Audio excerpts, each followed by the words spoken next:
Қайырлы күн, құрметті көрермен. Сіз Ену журнализм подкастының кезекті эпизодын көріп отырсыз. Студияда мен Дана Маратова. Өлеңге әркімнің ақ бар таласы, сонда да олардың бар таңдамасы деп Абай атамыз жырлағандай, өлеңге талас көп. Бірақ қазіргі таңда талап та көп. Бүгін біз студиямызда тек өлең туралы емес, жыр туралы емес, аудармасы, әлем әдебиеті, тіпті спорт туралы әңгімелеспекпіз. 8 қырлы, бір сырлы қонағымыз бар студияда. Ақын, аудармашы, Қазақстан жазушылар одағының мүшесі Дәурен Берікқажылы ағамыз бүгін студиямызда қонақта. Аға, қош келдіңіз. Қош көрдік. Көңіл күйіңіз қалай? Дайынсыз ба? Жақсы, дайынмын. Аға, жаңа подкастымыздың эпизодын Абайдың өлеңімен бастап жатқанымыз бекер емес. Сізде сол киелі Семей өңірінде дүниеге келген екенсіз. Жалпы сол орта сіздің ақын болып қалыптасуыңызға, тұлға болып қалыптасуыңызға қалай әсер етті? Енді Мұқағали поэзия махаббаттан басталып парасатпен аяқталуы тиіс дейді ғой. Енді сол поэзия ауылда жүргенде емес, мен көбінесе сол өлеңді Алматыға келіп жазғаным қызық болды. Енді оған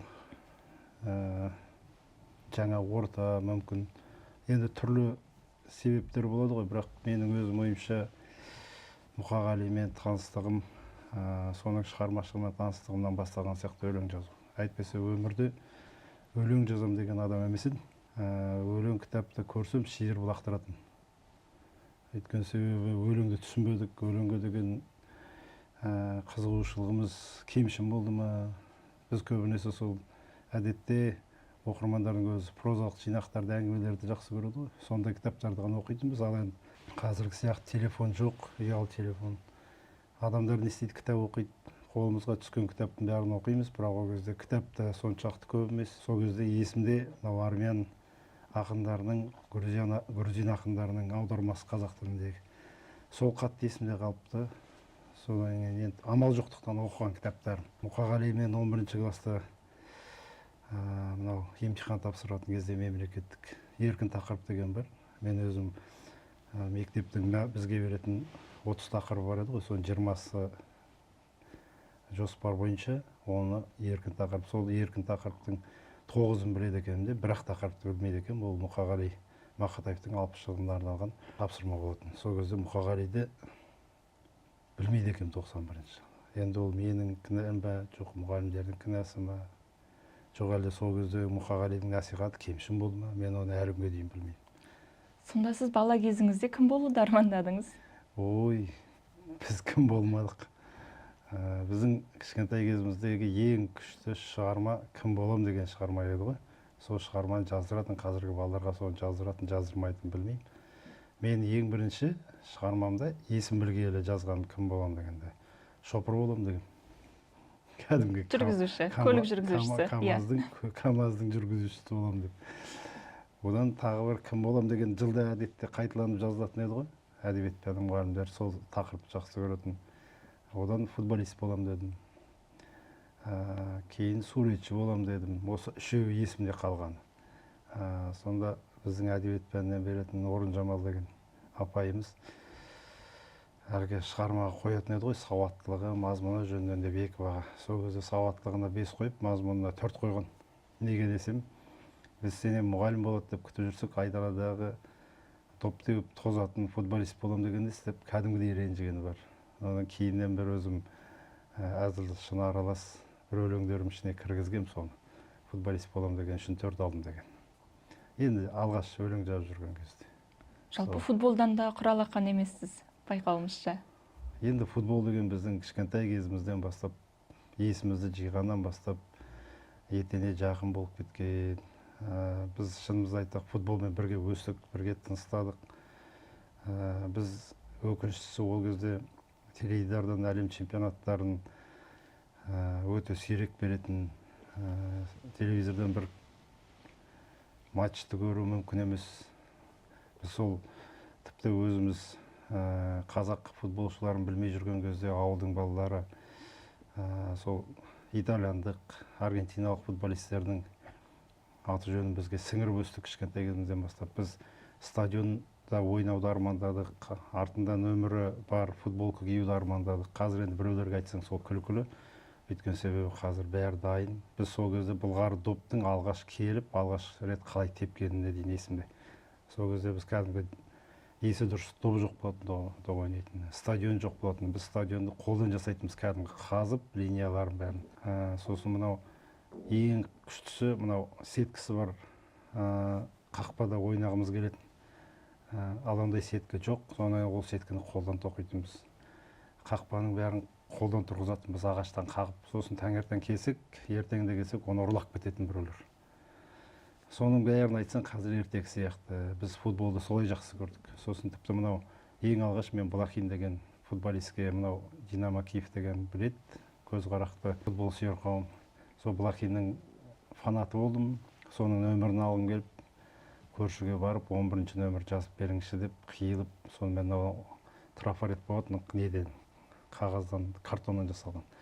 Ол маған тастап кетті деп, ертеңінде соны сағат санап күтіп, ертеңінде барғанда анаң алып кигенім, соны киген кезде бір өзімді Балахин сияқты сезініп, аспанда ұшып жүргендей сезінгенім әлі есімнен кетпейді. Ал енді қазіргі балаларға бәрін дайындап берсең де сондай сезім бола қоймайтын сияқты. Сезім емес, міндет сияқты көреді дейсіз ғой. Дәурен аға, бүгін сізді мүлдем басқа қырыңыздан танып отырмыз. Сізді жалпы қоғамда ақын, аудармашы деп таниды ғой. Жалпы енді өлеңдеріңіз 1994 жылдан бастап жариялана бастады, иә? Ал сіз өзіңіз ішкі түйсігіңізде мен ақынмын деп қашан мойындадыңыз? Өте жақсы сұрақ. Өйткені себебі көбісі ойлайды, өлең жазған күннен бастап өзін ақын сезінеді деп адамдар. Негізі творчествоға шын берілген, өнердің қадір қасиетін түсінген адам өзін ақынмын деп сезінуі өте ұзаққа созылатын процесс деп ойлаймын. Өйткені себебі мен өлең жазғаннан кейін де бір нақты уақытын айта алмаймын. Бірақ енді мына Фариза апайлардың көзін көрдік, сол кісілердің алдында жүрдік, кейде қызметіне жегілдік. Сол кезде мысалы үшін пысықай балалар бізден де жасы кіші, Фариза апаймен таныстықтарын пайдаланып кітаптарын шығарып жатты, алғы сөз жаздырып жатты. Мен сондай мүйізі қарағайдай ірі ағалармен тағдырлас, кейде табақтас, кейде сапарлас болып жүрсем де, ол кісілерден бір кітап ма, жылы сөз, я поэзия ма, жылы сөз күткен емеспін. Өйткені мен өзің айтпақшы, өзімді ақынмын деп сезінбедім. Сол сыртқа әсер болды ма өзіңізді ақын деп мойындауға? Сен өзіңді ақынмын деп мойындамаған кезде, сен өзің өлеңді оқымайсың еш уақытта. Барған жердің барлығында басқа авторлардың өлеңін оқисың. Мені шынымды айтсам, осы бір соңғы 7-8 жыл шығар ақынмын деп ойлап жүргенім, өзіме мүмкін ақынмын шығармын деп.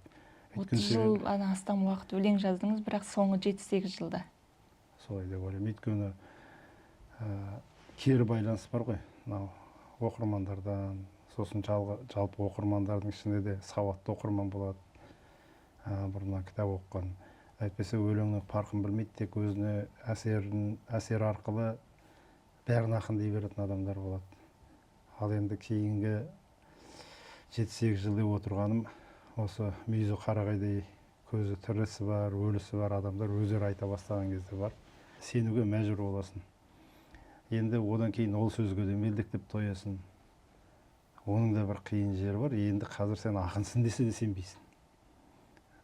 Сен жақсы ақынсың десе сенбейсің. Сен ақын екеніңе сену мүмкін, жақсы ақын десе сенбейсің. Енді бұл әр адамның жеке болмысына, жеке характеріне байланысты дүниелер шығар. Ішкі философия дейсіз ғой. Жалпы осы жолға келгеніңізге, өлең жазғаныңызға 30 жылдан асыпты. Жалпы Қазақстанда 30 жылда біраз өзгерді. Сіздің өлеңіңізде не өзгерді? Ой ма, тіл ме, әлде тақырып па? Жас кезімізде өлеңді форма іздеу, жалпы тың дүние жасау, көзге түсу, бір жақсы сөз дәмету сияқты нәрселерге жазатыны өтірік емес. Жас өте келе адам өлеңді өзі үшін ғана жазатын түсінеді. Өлең сенің жаныңның дауасы екенін түсінесің. Ол енді пафос болып біреулерге естілетін шығар, бірақ өлең жазатын адамдар түсінеді. Мен қазір өлең жазған кезде өзім жеңілдеу үшін ғана жазамын. Сондықтан ешқандай нәрсе іздемеймін. Қолымнан келсе шын дүние ғана жазуға тырысамын. Ал енді өзгергенде шынайылыққа келесің, сол деп ойлаймын. Көп өлең жаздым соңғы 10 жылда. Сол өлеңді жазғандағы түсінген нәрсем, мен сол қазақтың қара өлеңінен және шынайылықтан қашпау керек, қайта соған ұмтылу керек екенін түсіндім. Мүмкін өзгерген нәрсе сол шығар. Жаңағы Абайдың өлеңге талас деген сөзіне қайтып оралсақ, қазір ақын боламын деп таласатындар көп пе, әлде талап қатаңдап кетті ме? Өлеңге деген сұраныс қандай? Бұл ақындардың тарапынан ба? Оқырманның да тарапынан, ақындардың да тарапынан. Оқырмандар қазір өлең оқымайды дегенде пікір кездеседі. Енді Дана, мен өзім байқауымша, мынау кітап дүкендерінің жиі барамыз ғой енді біз. Бұрын кітап дүкендерінде өлең кітап көп болатын. Мен енді оны мынау таза қазақи кітап сататын, қазақ тілінде кітап сататын Атамұра сияқты дүкендерді айтып отырған жоқпын. Олар әлі де әдебиетті, әсіресе қазақ әдебиеті, қазақ поэзиясын бөле жармай жақсы сатып келе жатыр. Ал енді мынау үлкен сауда орталықтарындағы мынау меломан ата кейіннен өзгеріп кетті ғой. Сол дүкендерде мысалы үшін қазір поэзия жоқ. Бұрын поэзия бар болады. Мен шынымды айтқанда Европа поэзиясын, тіпті мынау Канаданың кейінгі ақ өлең жазып жүрген ақындарын сол жерден барып алатынбыз. Осы тұрғыдан келгенде өлең оқылмайды ау деген нәрсе, сол осы ойды айтуға себепші болған осындай факторлар деп ойлаймын. Демек, ол сұраныстың жоқтығынан емес қой, сіздің ойыңызша? Былай қарасаң, жаңағы меломан дүкендеріне барсаң, ол жерде поэзия кітап жоқ. Яғни ол поэзия оқылмайтын болғасын алып тастайды ғой. Ол оқылатын болса алып тастамаса еді ғой. Сосын жалпы халықтың табиғаты өлеңнен гөрі сол қара сөзге бейім ғой. Қара сөзбен жазған әңгіме, сондай дүниелерді оқуға ынтық қазіргі заманда.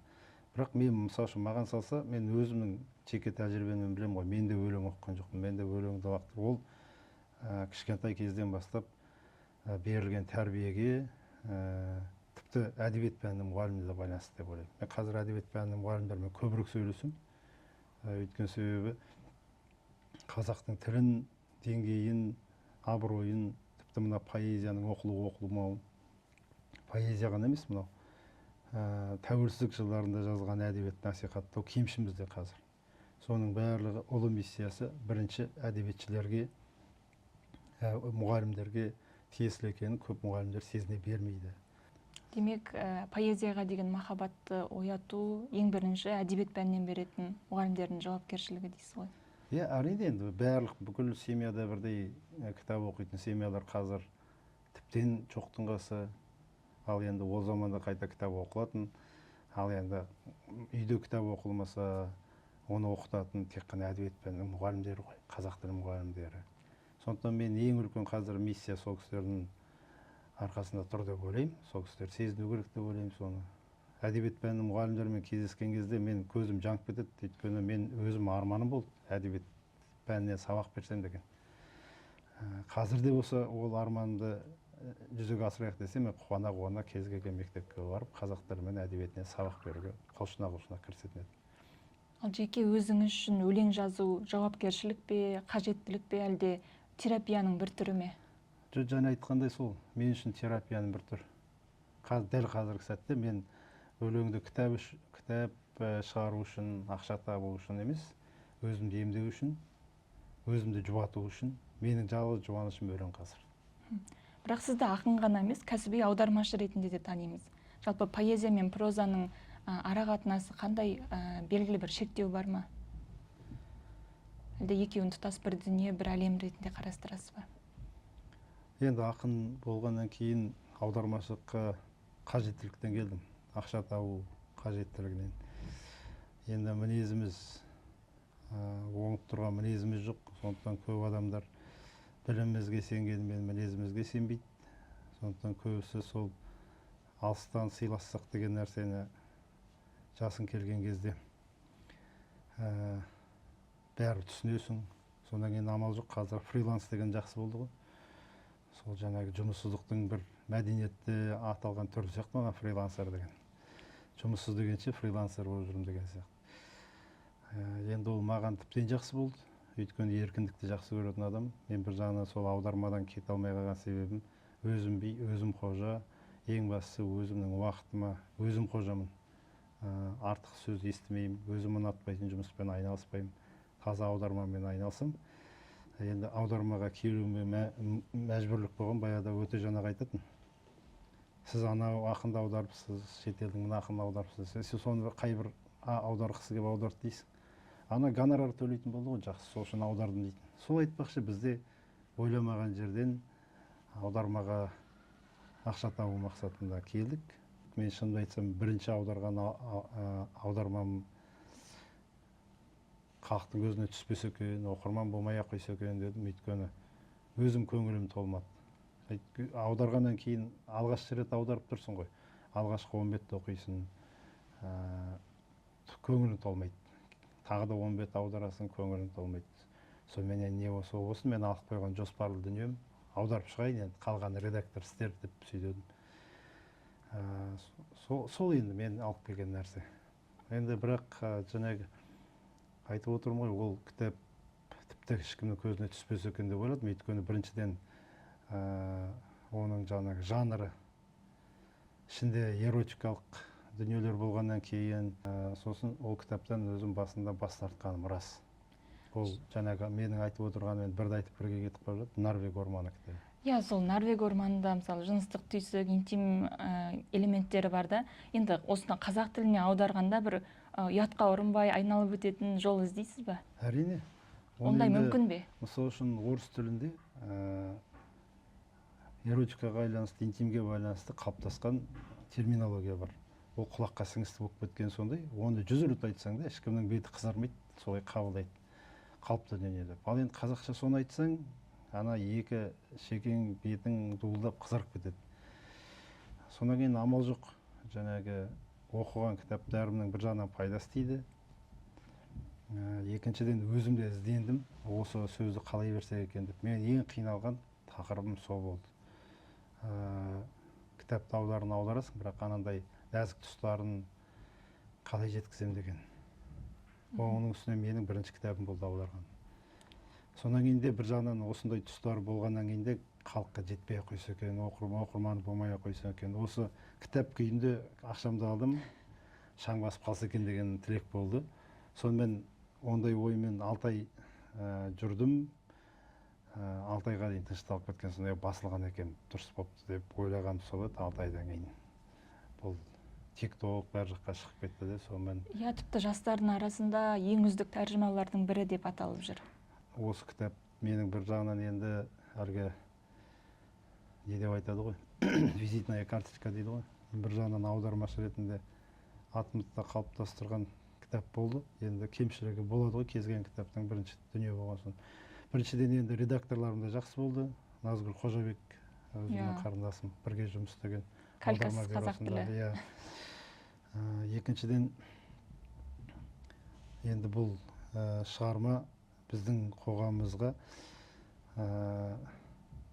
бейтаныс жағдай емес. Бұлар енді Жапонияда 1970 жылдар болып кеткен дүниелер болса да, соның бәрі біздің қоғамға қазір келіп жатқан дүниелер болған соң, мен оқырмандардың ыстық ықыласына ие болды деп ойлаймын. Бірақ енді дәл өзім осындай болады деп ойлаған жоқпын. Осы кітапты соншалықты іздеді, соншалықты ілтипат көп болды.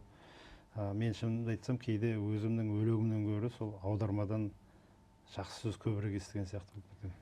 Тіпті осы Норвег орманын осыған дейін де басқа тілдерде оқып көрдік қой, бірақ дәл қазақ тіліне аударылған нұсқасы шыққаннан кейін осы шығарма қазақ қоғамы арасында қызу талқыланып, сұранысқа ие болып кеткен сияқты. Жаңа сол сұрайын деп отырдым да, ол тек қана жаңағы ұятты оқиғаларға толы емес, жапон қоғамының торығуын бір өте күйзеліске толы кітап оқып отырған адамның өзі әсерінен шыға алмай, тіпті ойланып түсінде көреді. Ал аудармашы ретінде сіз соны оқып, және оны қазақшаға аударып жатқанда қандай күй кештіңіз? Енді аудармашылардың ең үлкен қиналатын жері психологиялық сол психологиялық моменттері ғой. Өйткені себебі ол сол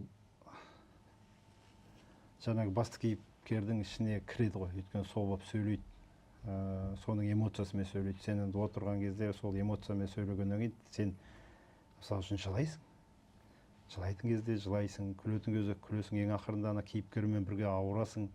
кейіпкер өліп қалса соған қайғырасың. Ол енді біз түгілі жаңағы актерлар шығып бір сағат сахнада ойнап шыққан кезде рөлден шыға алмай қалып жатады. Енді аудармашылар оны 3 ай 6 ай аударған дүниесінен шыға алмауы қалыпты дүние. Сондықтан мен көп аудармашылардың, әсіресе мынау тапсырыс берушілер сол жағын мән бермейді. Аудармашыларға ең қиын жағы эмоционалдық, психологиялық жағы ауыртпалық сол. Ол кейіпкермен бірге өмір сүретінің, кейіпкермен бірге қанша кейіпкер бар, соның бәрін өзіңнің бойыңнан, тұла бойыңнан өткізесің ғой, қысқасын айтқанда. Ал енді соның бүкіл тағдырын кешу деген өзіңнің трагедияң аз, өзіңнің депрессияң аз сияқты, енді сол депрессиямен бірге өмір сүресің. Сол қиыншылығы. Ең ақырында тіпті қимастық сезім болатын кітаптар бар. Сен анау кісімен бірге, кітаппен бірге өліп қалған сияқтысың. Ары қарай екінші кітапты алғың келмейді, екі ортасында пауза жасағың келеді. Өйткені мына адам мына өмірге секіргің келмейді, өйткені ол басқа өмір, сенің өмірің сияқты болып кетеді. Сондай сәттер қиын. Мен тіпті кейде ойлаймын, менің бір қайсы бір сәттерде анализ жасайсың ғой өмірде, қателіктеріңе, мүмкін бір артықшылықтарыңа, маған сол аударған кітаптардың әсері көп болған сияқты. Өйткені мен кейде сол кейіпкер болып өзім емес, сол кейіпкердің рөлінде өмір сүрген сияқты болып кететін сәттерім болады. Ұзақ уақыт шыға алмай жүремін дейсің ғой. Жоқ, мына өмірде мен неге мынаны істедім деп кейде жауабын таба алмайсың ғой. Сол кезде кітаптың әсері болған, сол кейіпкердің, сен өзің емес, Дәурен, сол кейіпкер болып қарым-қатынас жасағансың, я кейіпкер болып сөйлегенсің. Енді оқырмандардың көбі, мені білетін оқырмандар айтады, біз ана кітапты оқып отырғанда кітапты емес, сізбен сөйлесіп отырған сияқтымыз дейді. Енді олар күнделікті менің сөйлесу мәнерімді біледі, сөзді қолданысымды біледі, жаңағы қорымды біледі. Содан кейін мен айтамын, мен болмаған енді менің атынан біреу жазбайды ғой. Жоқ, қызық екен дейді да, ана кітаптан сол сіздің сөзіңізді күнделікті қолданған. Сіздің өзіңіздің қолтаңбаңыз байқалады демек. Сосын тіпті алыс ауылдардағы бір мұғалімдер бар, кәдімгі ең адал оқырмандар солар ма деп ойлаймын. Маған тіпті жазып жіберген. Сіздің клише сөздер болады ғой жаңағы бізде де мынау ғылым тілінде айтады ғой, мынандай сөздерді іздейсің ғой, сол сияқты сіздің негізі клише сөздеріңіз мына деп. Анализ жасап береді сізге. Олар тіпті жаттап алған, маған қандай сөз тән, қандай сөз менікі екен. Әлжырнанға арналған гүл кітабын аударған кезде жылап отырып аудардым депсіз. Яғни 7 роман аудардым дедіңіз ғой, оның әрбірінде сондай күй кешесіз бе? Психологиялық саулығыңызды сақтау үшін, мысалы, мен осы кітапты аударған кезде эмоцияға берілмеуге тырысамын, мен оған өзімнің кәсібім ретінде қараймын деген бір тұжырымдар бола ма? Әрине, қолына келсе сақтағың келеді ғой өзіңді, бірақ айтып тұрмын ғой, әсер ететін кітаптар болады, әсер етпейтін кітаптар болады. Кейбір кітаптарды сен жарысып отырып аударасың. Мен дәл осы эпизодты жазатын болсам, мен былай жазатын едім. Ой, мен мынаның қасында тіпті классик екенмін дейтін авторлар да болады. Ал керісінше, атын білмесең де, кейінгі жылдар шығып жүрген автор болса да, басырыс мен мынандай нәрсе жасай алмаймын деп. Сондай кітаптарға сіңіп кетесің. Сен құрметің ерекше кітаптарға сіңесің. Ал енді автормен бәсекелесіп, сюжетпен келіспей бастаған кезде, ол кітаптан көп әсер алмайсың. Дәл сіздің осындай шығармашылық адам екеніңізді сіздің оқырмандарыңыз да түсінген сияқты, себебі мынандай пікір бар, Дәурен Берікқажылының осындай сөздік қорымен, осындай тіл байлығымен, тек аудармамен емес, неге кітап жазумен айналыспасқа деген. Сізде оқиға жоқ па, әлі кітап жазуға дайын емеспін деп ойлайсыз ба? Ой, Дана, енді сюжет деген, мен айтып отырмын ғой, кез келген кітапты аударғанда менде сюжет көп екен. Көп кітаптарды көресің ғой, қолдан жасалады. Мысалы үшін мен өзім аударған романдардың қаншалықты шынайы екен, шынайы емес екен, қолдан келгенше барынша оқып аламын. Мен өмірде әдебиетті болсын, өлеңді болсын қолдан жасауға, эпизодты, сюжетті қолдан жасауға, кейіпкерді қолдан қосуға мен үзілді-кесілді қарсымын. Сондықтан оқыған кітабымды, жақсы көрген кітабымның шындығын білгім келмейді. Өйткені шындығын білген кезде ол, мысалы үшін, анау Харуки Муракамиде айтады ғой, менде жиынтық бейнелер дейді. Өйткені ол жалғыз менің басымнан өткен жоқ, бірнеше адам басынан өткен нәрсені кітапқа кіргіздім дейді. Сол кезде менде бір разочарование болды, көңіл қалу деген нәрсе. Ал менде, жаңағы өзің айтпақшы, менде сюжет, былай енді сюжет деген жетеді. қарап отырсам, кітап аударған сайын, әр кітапты аударған сайын, мен осы кітаптан кейін өзім кітабын жазам деген нәрсе болады. Маған не жетіспейді, маған қаржы берсе, біреулер мысалы үшін сен өзің кітабыңды жазшы десе, өйткені менің уақытым бәрі аудармаға кетеді ғой, мен күнкөріс қамым мен. Сондықтан мен аудармамен айналысатын болған соң амал жоқ, өзімдікін сыра берем. Әйтпесе мен қазір психологиялық жағынан болсын, қай жағынан болсын, сюжет жағынан болсын, мен ештемені әсерлемей өзім өмірім жазып шықсам да күшті керемет кітап болатынына күмәнім жоқ. Тек соған келе жатқанымды білем, бірақ кейде қорқам өмірім жетпей қала ма деп. Өйткені ертеңге қалып жатыр да қайта. Сондықтан маған көп оқырмандар да айтады, өзіңіздің кітабыңызды қашан шығарасыз, өзіңіздің кітабыңызды қашан жазасыз дейді. Ол көбінесе сол аударма кітаптарын оқығандар айтады. Өлеңімді емес, аударма кітаптарын оқыған. Иә, кей аудармалар өзінің түпнұсқасынан да жақсы болып шығады кейде. Жаңа Төлеген Айбергеновтың өлеңі бар ғой, бір тойым болатыны сөзсіз менің, бірақ қай күн екенін айта алмаймын деген. Сол сияқты сізде бір кітабымды жазып шығатынымды нақты білем, бірақ қай уақытта екенін айта алмаймын дейсіз ғой. Дәл солай болып тұр. Егер поэзиядан немесе аудармадан, прозадан біреуінен бас тарту керек деген таңдау туатын болса, қайсысын таңдайтын едіңіз? Жазуға ма, оқуға ма? Жазуға. Өлеңнен бас тарта алмаймын, соны білемін. Өлең сіздің өміріңіз сияқты дейсіз ғой. Мен өлеңсіз өмір сүре алмаймын. Сосын мына өлеңнің жақсы көретін себебім, мына өлең қазіргі тура біздің заманымыз сияқты қысқа, тез оқылады. Ал енді проза болсын, басқа болсын, оған уақыт керек, оқуға да, жазуға да. Ал өлең өзімнің жан дүнием, болмысым, өзім тездікті жақсы көрем.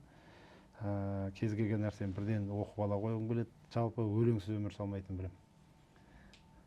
Жас ақындарды оқисыз ба? Олар қалай өмір сүріп жатыр өлеңмен? Шынымды айтсам, оқымаймын. Оқымайтын себебім, менде жас ақындар кітаптарын береді, рас, сирек болса да. Оны алғаннан кейін оның жауапкершілігі бар. Ол кітапқа бізде пікір айту деген мәдениет жоқ қой. Мен енді олардың бірдеме дәметпесе де менің пікірімді білгісі келіп бергенін білем. Күтіп жүретін де білем. Ештеңе жазбай қойсам, ештеңе айтпай қойсам өкпелейтін де білем. Бірақ өтірік сөз жазғанша үндемей қалғаным жақсы деп ойлаймын. Сен жақсысың деп өтірік арқадан қаққым келмейді. Енді ол жаман ақындық енді емес. Мен алдын ала оны ауыртқым келмейді. Сондықтан жақсы өлең көрсем, бірақ одан сұрамай айтамын. Мынау керемет өлең екен деп. Ал енді нашар өлең көрсем, не болмаса нашар болмаса да қарапайым, қалыпты бір деңгейдегі өлеңдер болса, көбіне үндемей қаламын. Аға, сізден байқағаным, алғаш өлең жазған кезде де өзіңізді ақын ретінде мойындай алмадым дейсіз. Алғашқы аударманы жасаған кезде де бұл кітапты ешкім оқымаса екен, ешкімнің қолына түспесе екен деген. Яғни әуелі өзіңізді мойындаған жоқсыз, бірақ сыртқы факторлар әсер етті ме осындай пікірлер? Әсер етеді, иә. Мен аудармашы болуға, сен бәрі аудармашысың деп нығарлап түсіндірген оқырмандарым болды. Мен әйтпесе өзімді керемет аудармашымын деп те, прозада бірдеме жазалам деп те. Енді жазасың ғой, бірақ қысқа дүние ғана, роман аудару деген, маған ана сөйлемдердің бәрі қайталанып кететін, өзі өлеңнің өзіне шаршап кетемін. Мысалы, мен 7 күн өлең жазсам, 7 өлең. Соның өзінде қайталау көп, қайталанған сөз көп, қайталанған ой көп, образ көп деп өз-өзіме жери бастаймын. Ал енді романды ойлаңыз, 300 бет, 400 бет, кейде 200 бет болса да оңай емес. Соның бәрін жазып шыққанда қайталанған сөздер, сөз тіркестер, мен содан шаршап кетемін. Яғни тың дүние болу керек деген нәрсе. Ал енді өйтіп роман жазудан қашатын себебім де сол.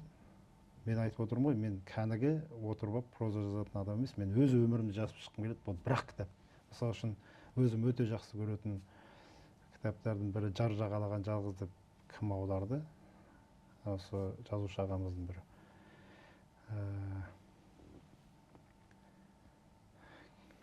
Өзіңде біліп отырған шығарсың, «Над пропастью воржи» деген кітап бар ғой. Сол кітап менің ең сүйікті кітабым. Бізді, мысалы үшін, Инязда жүргенде сол кітапты оқытты, бірақ сол кезде біз түсінбеппіз сол кітапты. Анау ағылшынша оқытады, сосын ол кезде көбінесе бізге сөз орамдарын, мына сөйлемді қалай жасады, мына сөзді қалай қолданды, мына сөздің аудармасы қандай, бізге сол үшін оқытады ғой. Ал енді сюжетіне мән беріп, стилистикасына мән беріп, кітапты оқымағаннан кейін маған Алмас деген бауырым журналист, осы 20-24 KZ-те жұмыс істеді, кейін мына Қонаевта ашылған облыстық телевидениеге кетті. Сол бауырымның әдебиетке тынысымды бір жағынан ашқан сол болды. Мен оны тіпті әдебиет оқиды деп ойламаппын. Сол келіп, сол кітапты айтқан кезде таңғалдым. Қарапайым өзімнен кішкентай балалардың сол кітапты оқығаны, және таңғалып айтқан, мен соны оқыған сияқты едім. Мен бір нәрсені дұрыс оқымаған ғой, яғни мән бермеген ғой деп, сол кітапқа қайта айналып келуіме Селлинджер ғой авторы. Менің айтайын дегенім, сол кітап сияқты бір кітап жазсам болды. Над пропастью во ржи. Жаңа жар жағалаған жалғыз деп аударды оны ағаларымыздың бірі. Кітаптың аты жақсы аударылған, бірақ қазақшасын оқуға қорқып жүрмін, өйткені жаңа өзің айтпақшы, біз бірінші түпнұсқаны оқыдық, одан орысшасын оқыдық қой. Одан кейін енді анаумен салыстырғанда оқытылып түсіп қала ма деген нәрсе бар да. Өйткені ол кітап өте қиын. Мына стилі қиын, оны жазу мәнері қиын. Сондықтан мен дәл оқыған жоқпын, қолына түссе бір оқырмын деп ниеттеніп жүрмін. Тағы да мойындауға келетін болсақ, қазіргі жас авторлар өзін мойындатуды әлеуметтік желіден бастайтын сияқты. Жалпы поэзияда, прозада, кітаптан қарағанда әлеуметтік желіде тез танылады, тез таралады. Өзіңіз де байқаған шығарсыз. Бұл қаншалықты дұрыс, оның құнын түсіріп, құнсыздандырып жібермей ме? Енді бір әлеуметтік желінің артықшылығы, мен енді басқа салаға қалай екен білмеймін, дәл өнер адамдарына әлеуметтік желі ауадай қажет. Өйткені себебі біз кезінде өлеңдерімізді газетке алып баратынбыз. Газеттің редакторлары өлеңімізді қабылдамай қоятын. Өлеңді тіпті қабылдаған адамдар 3 айлап, 6 айлап жатып қалатын кездер болады. Сонда сен анау газетке шыққанын күтіп жүресің. Ол газетке не үшін күтесің? Өйткені сен кері байланыс күтесің, адамдардың реакциясын күтесің, олардың бағалағанын күтесің. Ал енді қазіргі жастарға рақат қой. Жазған өлеңді әлеуметтік желіге сал, кері реакцияны бірден білесің. Бұл енді бір жағынан жауапкершілікті төмендетеді. Өйткені себебі көбісі мына әлеуметтік желіде отырған адамдардың бәрі бірдей кәсіби оқырман емес қой. Сондықтан ана мақтауға сеніп қалады. Оның ішінде шын мақтау бар. Не болмаса, мен кейде айтамын, мына француз поэзиясында мынандай бір дерт болған. Кезінде француз поэзиясы ақындар өлеңдерін өткізе алмай, сондай заман болған кезде суретшілердің атағы дүркіреп тұрған. Суретшілердің портреттеріне өлеңдерінің 2 шумағын, 1 шумағын, 2 жолын қосып сатады. Сол кезде анақанда қосымша гонорар беретін заман болып, сол кезде француз поэзиясын, француз жаңағы живописі құтқарып қалды дейтін заман болған ғой. Қазір көп ақындардың, әсіресе қыз балалардың өлеңін ұстап тұрған фейсбуктегі фотоларына қарап лайк қоя береді. Сосын мысалы үшін әдемі қыз болса лайк көп жинайды, әдемі жігіт болса да солай деген сияқты. Сосын оның негізгі шығармашылығы қалтарыста қалады. Сосын мен де бір жазғаным бар. Лайкты не үшін қойып жатқан? Қояйын десең өлеңі нашар, қоймайын десең түрі жақсы. Сосын керісінше жағдайлар да болады. Өлең сұлу болу керек па, келбеті сұлу болу керек па деген сұрақ туады. Сондықтан сен қойып жатқан кезде ана автордың өзін адастырасың. Сондықтан қолынан келсе қойма деп айтайын десең, ол адамдардың бәрі әлеуметтік желіге біз сияқты жауапкершілікпен қарамайды ғой. Ол жаңағы кетіп бара жатып тас-лақтара салған сияқты, не болмаса кетіп бара жатып гүлді жұлып ала салған сияқты нәрсе деп қарайды. Сондықтан ол қанша адамға үміт сыйлап жатқан, не болмаса қанша адамды ренжітіп, тіпті көңілін нілдей бұзып тастауы мүмкін екенін түсінбейді көп адамдар. Сондықтан мен өзімнің магистрский жұмысымда мынау әлеуметтік желіні қолданудың этикалық әдебі деген бар ғой.